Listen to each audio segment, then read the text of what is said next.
I can't put into words what we've learned. Yeah. How about you guys were nervous to get up and go to the bathroom because you might miss something very technical? That or somebody named Mike Magic Steel will bang on the door and literally you'd pee all over the floor. Ask me how I know. Oh gosh! So Daryl Walker goes in the bathroom, and I got a door there, and it's a hollow door, right? And everybody's sitting around here, and I was like, "Hey guys, watch this!" And I walk up there, and I've got some big mittens, right? And I walk up to that door, and I hit that thing so hard, and it's hollow, and you can see Daryl. You can hear Daryl screaming in the bathroom. It scared he was already pissing. It probably went all over the back of the toilet, taking everything else. So we do like to have a little fun. And, the best thing of that whole thing is all you hear out of the bathroom is, "I need a mop." Yeah, that's all you can hear Daryl say. "I need a mop. Clean up on aisle 5. I need a mop." So I don't know. We had a good time, and I try to give little breaks in between, and then people would come up to me, and it was just a lot of over and over questions. I do think that I had a feeling that this was going to happen, and I was trying to allot enough time for it, and it was just, like Travis said, I mean, they were learning something that they've never. Did you learn something that you never heard before? You heard techniques and things that you had never heard? Mike, do you remember who you're talking to? Yeah, I know who I'm talking to. Oh my God, dude, everything you said, I was like, huh? What? That's not how they said to do it on YouTube. Yeah. So, I mean, like I said, stuff I've never heard of, products I've never heard of, techniques I've never heard of, techniques I never thought of. Right. I didn't think mattered, and then when you throw it all together, every little detail matters, and it was. After he tells you, it kind of like all makes sense, doesn't it? Oh, it clicked. So Friday night, I woke up 9 a.m., drove to Shreveport, hang out, visited the Brookshires, blew up the bathroom there before I went to Mike's house to be polite, Mm-hmm. So, went over there and we did the trimming and started talking about concepts and techniques and all that. And then I went to the hotel. I got there, we got there at 10:45, 10:45, yeah. We kind of finished late. I laid down. I'm like, all right, I'll get a couple hours of sleep because Mike, he's got to wake my ass up at 3 a.m. to get there at 4 a.m. because, he's Mike. Mm-hmm. So I sat there and I started thinking. I'm like, what have I been doing this entire time in barbecue? I literally have no clue what I'm doing. I have no business being out at barbecue competitions. That's how mind-blowing this stuff is. And I stayed up all night. I literally could not sleep a wink because my mind just keeps racing. Now I'm doing research, looking for products, looking at this, looking at that. And before I know it, I'm like, oh, well, it's 3:20, time to go back to Mike's house. Gosh. Wow. That's crazy. So about 5 p.m., after we got done with brisket, I was like, I'd love to hang out, but I got to go get some sleep or I'm going to fall asleep on the road. Yeah.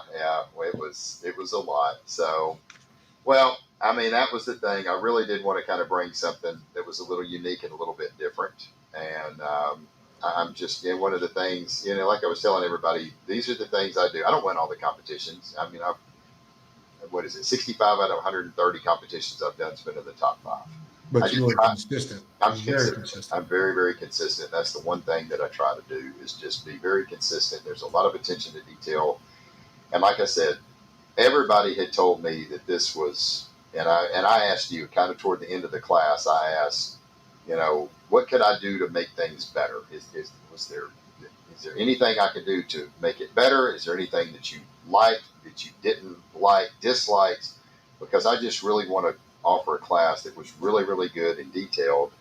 And I don't know, I got a lot of positive comments. I know you've taken a lot of classes, a lot of in-person classes, and then I just asked, what did you think, Travis? I mean, you've taken in-person classes. So, it was just, like I said, it was the best class I've ever had because, number one, it was small enough that everybody got their questions answered. We could go over things. It was a slow enough pace that everybody could kind of keep up. And then that camera setup you had was amazing. It was the best thing I've ever seen. Oh, yeah. I didn't want to know how much that thing cost. It had to have been a $10,000 camera, and it's pointed right at a table, and you've got a huge, was it 80-inch TV or 70-inch TV, whatever that thing is? It is a 77-inch 4K OLED TV, so you got a very wide view angle. You could zoom in, you could get real close and tight. I mean, you could see the actual, where the little feather, they call them little feather pluckers in the chicken. Yeah. You can see the pores on Mike's hand. That's how good this camera is. Yeah. So you were able to get every angle you needed, and then you could zoom in, zoom out. Luckily, Travis, the computer, was zooming in and zooming out for everybody, and but nobody really gave me a tip like I asked for. So that's okay. Mhm. Yeah, it was funny. Like, Steve and Daryl can give me beer later. that's right. That's right. I would say, Travis, zoom in. And all of a sudden, he had the remote in his hand. He was sitting right in front. And all of a sudden, the camera would start zooming in. And we did that about 4 or 5 times. Yeah. And then Daryl Walker's in the back. And he's like, Magic, how the hell did you name your computer? Why'd you name your computer Travis? And how does that thing know? How does it know to zoom the camera in?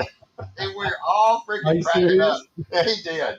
Oh. And I think Travis stood up and was like, I'm Travis. He's got a remote in his hand. So, oh gosh, that was hilarious. Let me answer this. Will the class be available on BBQ Champs Academy? Sergio, no.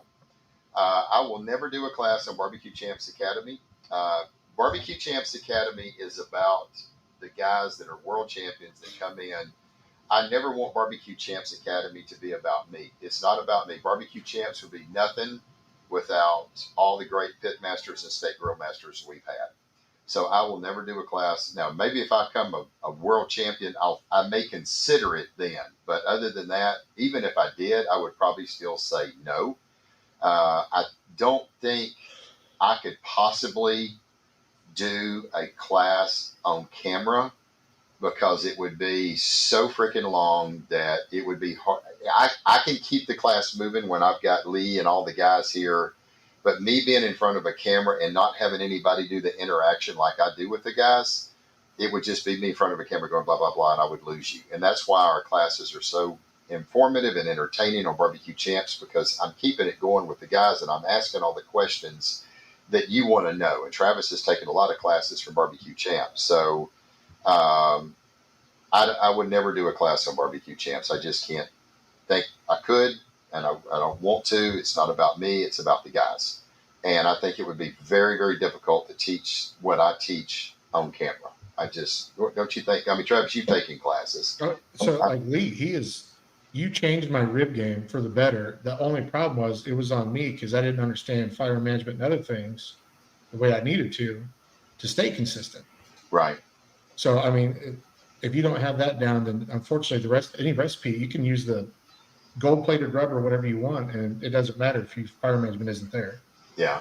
And then I start chasing, I get like a chewy rib. I'm like, okay, well, maybe it's my injection. Maybe it's this. Maybe it's that. And then you start playing around, and now you're really chasing.